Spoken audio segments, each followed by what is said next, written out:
इतके आपल्याला नावच घ्यावं वाटत काय काय खावायचं ऐसा भास भासुनी हृदयी पात्र चच्च माझी ठेविया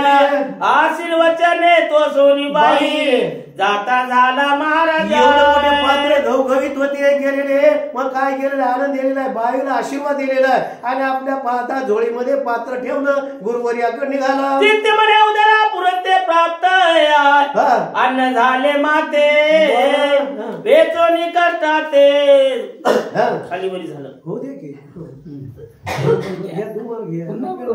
ऐसा भास भासो निरदयी पात्र कक्षे झोळीत ठेवी आशीर्वचने तो सोनी बाई जाता झाला महाराजा जिथे म्हणे उदरा पुरते प्राप्त अन्ने झाले माते आता वेचुनी कष्टा स्वकष्टाते केवी हिंडावे घरोघरी मनामध्ये विचार केलेला आहे एवढं झालं तर आता यायचं मी म्हणलं तसं झालं बघा आता काय खाऊ विसरूनच गेलो मागं ऐसा विचार करून चित्ती येऊन निवेदिले श्री गुरु मूर्तिया भिक्षा झोळी कक्षोनी निगुती काढून ठेवी पुढार एवढा मोठा आनंद झालेला कशाला दुसऱ्याच्या घरी जायचे काय केलेले महारामध्ये गेलेले धर्मशाळेमध्ये गेले महाराजाच्या जवळ ते पात्राने आणून ठेवलं ती प्रत्यक्ष तपामोळी विकासुनी पाहे झोळी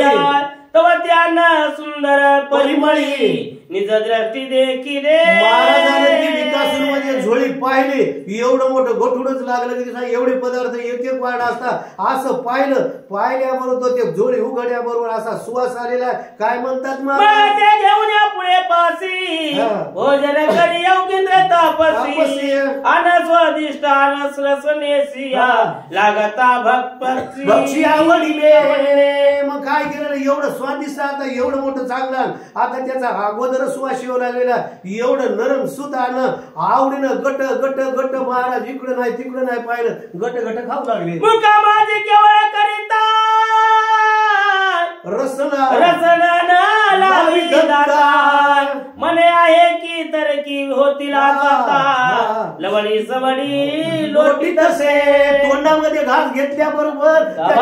गटकून गिळू लागलं कारण काय हे दातानं हे झालं तर दाताला चव लागले दात सोडणार नाहीत म्हणून काय केलं गटकन जिमीनं घेऊ लागले जटला भारी भरून भरते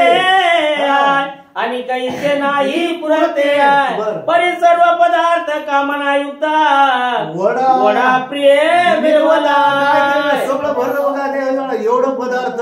7-8 आपल्या सगळ्याला पुरल असं एवढं भरलं तरी महाराजाचं पोट भरलं नाही का इच्छा राहिली माणसाची कशी लई चांगला म्हणला शेवटी म्हणला 1-2 वडे होते बायला म्हणला लई दिल्या ते बरं झालं लई चवदार होते काय गोष्टी शेवटी जेवण झाल्यावर चवदार वस्तू खावा वाटतात एक वडा नाही ते आंब्याचं 2-3 वर्षाचं राहतं राब गेलो पाण्यात बुडबुड चोख खाते बरं आहे की नाही मग तरी माणसाला वाटते अजून असं महाराजाला वाटलं वडाच चांगला आहे अजून वडा एखादा असला तर बरं झालं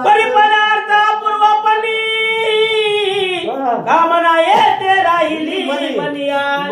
की वडा विकासता भोजनी चांगुलपणा मिरवला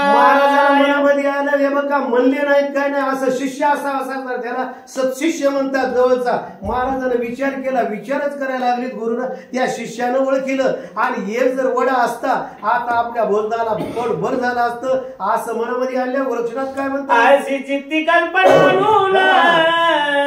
आता झाला गोरक्षे नंदन तो स्वशिष्य ओळखुना बोलता झाला गुरुशी असं म्हणल्याबरोबर महाराजाच्या मनामध्ये चालू मनातलं ओळखीनं म्हणलं लहान शिष्य ते का असं दिवाचा अवतार होता असं म्हणला महाराज काहीतरी तुमच्या मनामध्ये कमीपणा राहिलाय म्हणजे काहीतरी इच्छा राहिली असं वृक्षणात महाराजाला म्हणू लागले महाराजा तपोधना बर कवाना का म्हणाली मला तो अर्थ उघड जाऊनी वचना आम्हा कार्या निरोपावे मग काय केलं महाराज तपस्वी तुम्ही आणि काय केलेले काहीतरी मनामध्ये शंका आलेली काय ते उघड करून दाखवा आणि तुमची मनोकामना पूर्ण केल्याशिवाय राहत नाही गोरक्षनाथ गोरक्षनंदना कामना वेदली माझी या मना आणि ते एक वडा सता भोजना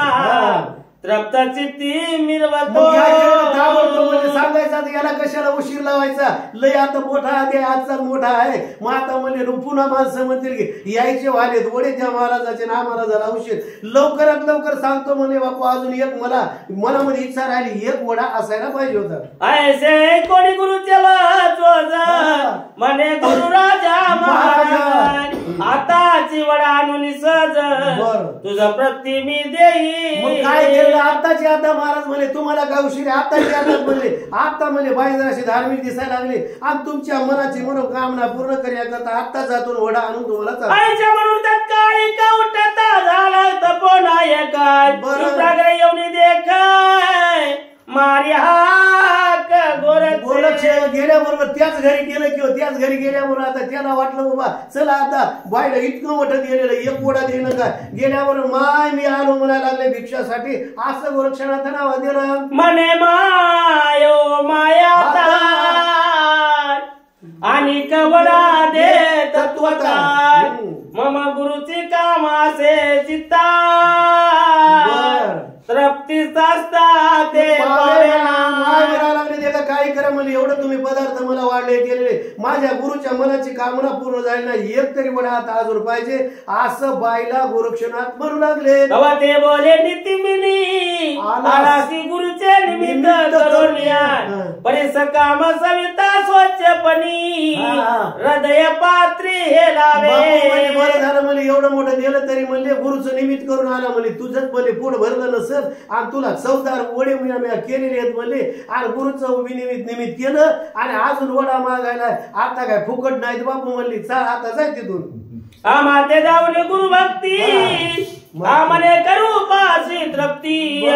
तस्मात सकळार्थ कळवाला चित्ती मज लागी जाण बाप्पा. मग काय केलेलं लवकरात लवकर हे केलेलं त्यानं म्हणली आणि म्हणल्याबरोबर काय केली बाई म्हणली मला कळायला लागले म्हणले तू गुरुचं निमित्त करून आला आता काय नाही म्हणले हे केलेले आमच्या बाया म्हणतात पुन्हा पुन्हा सोकली बेंडी तीच रानधुंडी तिथंच अशा प्रकारे इथंच आला बापू म्हणली का फुकाचं नाही बाई म्हणू लागली. ऐसे रुमने जननी ऐसे मन वेगले नाही माणस गुरुविचा का उदेश भावानो तव ठाया. माय काय नाही म्हणले बघा कशाची शपथ आता बरीच असेल गलकलीनं मी म्हणले बघा माझ्या मनात काही नाही याची सवय घेतली नाही एवढं पात्र दिलेले माझ्या गुरुच्या मनात ती कामना राहिलेली म्हणून मी या ठिकाणी आलो असं बोले गुरु अर्थ कामना वेदली म्हणतो असे आहे प्राज्ञा वचन माझ्या ऐकावे. बाईनं आत टाकली बाबा असं असताना बाई हुशार होती आणि होणाऱ्या गोष्टी होणार होत्या ना. मग काय केलं हे बघ म्हणली गुरुचं निमित्त करून आलं कोणाचं असायचं माझी एक आठे म्हणू लागली काय आठे दुसऱ्या वेळी सांगते आगाम भक्तीचे प्रसंगे करून तू ते दिदले पावाडून पुन्हा मागून तरी ते नाही फुकाचे. माझी भक्ती होती माझ्या मनामधून होती म्हणून मी सगळं असं एवढं पदार्थ वाढले आता गुरुचं निमित्त करून आल्या बापू म्हणले फुकट नाही आम्हाला भिक्षा मागू मागू हे करावं लागते म्हणून म्हणले हे काय आता फुकट नाही वडा हे म्हणते काय पाहिजे माय सांग काय लागते सांगा मास तोच देऊनी तू ते खास वड्याचा नाही काय लागते सांग फुकाचं नाही काय फक्त पैसे सोडून काय मागायचं ते माग पैसा नव्हता ना जवळ कायच नाही मग म्हणले बाबा काय मागायचं ते माग म्हणलं बाई काय मग ती सांगा म्हणे गुरु भक्ती माते दाऊ पावलाशी शक्ती परिवरे अनावर ते पाहिजे तिया डोळा काढून काय म्हणायला लागले हे बघ तुझा असा गुरुचं निमित्त करून एक काय आता जर तुला पाहिजे असेल एक वडा पाहिजे असेल तर मला एक डोळा पाहिजे तुझा किती वडे पाहिजे दोनच डोळे तुला एक पाहिजे की दोन काय हरकत नाही मला एकच पाहिजे एवढंच काय म्हणले काय कठीण आहे असं गोरक्षनाथ म्हणाले काय कठीण कक्षु माझी मनी वेदले मन तरी कक्षु आता देईन जाण उसेर नसे या कार्या काय याला उशिरा म्हणायला डोळं काय माझ्या गुरुसाठी माझा जीव देतो एक डोळा म्हणायला लागले आत्ताची आता देतो तू घोडा तयार ठेव असं गोरक्षनाथ म्हणला बोलून करी कौतुका तत्काळ अंगुळी कच्चुद्वारी घालून देखा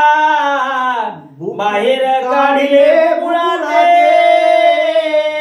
काय केलं असं म्हणल्याबरोबर माय म्हणे लवकरात लवकर ओढाल त्याला काय उशीर आहे म्हणले मी आताची आता हे जवळचं असं करंगडीच्या जवळचं बोट घातलं मध्ये असं बुबुळ हातावर घेतलं आणि रक्त बंबाळावं लागलं माय घे म्हणलं आता बुबुळ एविता लोटल्या रुद्रा पाठी जैसा नंगी धरा लोटी अकस्मात उद्भवला पर्वतावर असा असताना काय केलं का झरा येते म्हणले गंगेमध्ये मिळण्याकरता असं म्हणले त्या डोळ्यातला असं रक्त बंबाळ त्या डोळ्यात झाला जमिनीवर रक्त सांगलं अंधार नदी स्वर्गहुनी उतरे मणिकर्णिकेचे जीवनी नायक सुधारा होनिया लोटला रुद्रा पर्वतावर येते काशीच्या ठिकाणी ती भागीरथी बघितलं राजाला आलेली ती त्या ठिकाणी अशी जशी वाहती त्याप्रमाणे डोळ्यातून रक्त बडबड वाहू लागलं म्हणाली तरी रुद्र रोये शक्ती दाखवू पातली गुरु भक्ती विप्रकामना पात्र भरुनिया जीवन भागीरथी दावी ज्याप्रमाणे भागीरथी त्या भगीरथ राजाला आणलेली होती ना आता केवढी मोठी काशीला आहे त्या असताना गंगा आहे तिथं भागीरथी एवढं मोठा असताना झरा व्हावं लागला रक्ताचा कारण गुरुची भक्ती दाखवायची होती अशा प्रकारे डोळा हातातून काढून गेला रक्त हे लाव भाव ही सागराची मिळवी ठेव तिथं तदर्थ जीवन भागीरथी राव गोरक्षगिरीची आणली भागीरथी गंगा वाहत भडभड त्याप्रमाणे त्या गोरक्षनाथाच्या डोळ्यातून गंगा व्हायला लागली असं रक्त भडभड वाहू लागले रुधिरा लोटला महिवर हे पाहुणी चिंता तुरा प्रेम जाया मिरवली काय केलं नाही आता हे रक्त आता दाखवायची होती ना गुरु भक्ती याच्यामध्ये काय ताकद कमी होती काय गुरुची भक्ती होती ना असं झर झर जसं काय पाटच लोटायला असं असं जरा पाहिल्याबरोबर बाय घाबरली काय म्हणाली ऐक भडभडाट मै रोटला रक्तपाट खंडडा नोये परमाचा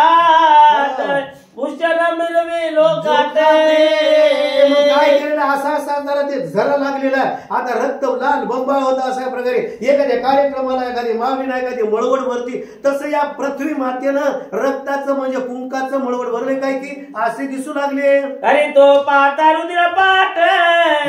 नोये धरा देवाचा मळवट बाळी चालतुनी कुंकुम पाठ भूषण मिरवी लोकाते आयशी ती विप्रदारा पाहून लज्जित झाली अरिष्टपण परमचित्ती खोच मानून सदना माझी परतली एवढा सांगणार लाजली बाई आता एवढं केलं उगाच म्हणले मी विनाकारण मला काय माहिती म्हणले एका वड्या करता डोळा दे का देते काय नाही असा असताना परतून जात होता बाईला असा असताना घाबरून गेली काय म्हणाली ऐका चित्ती म्हणे हा कैसे बोलला पा झाले प्रयास धन्य हा एक शिष्य जग माझी मिळवला काय केलं मन्यासन्यानं काढून देण्यामध्ये काय म्हणले धन्य धन्य शिष्य असायला पाहिजे जगामध्ये असं बाई म्हणू लागले हा कैसे केले धैर्यपण बोलताची काढीला देणे नयन तरी ती व्यापुनी भय संपन्न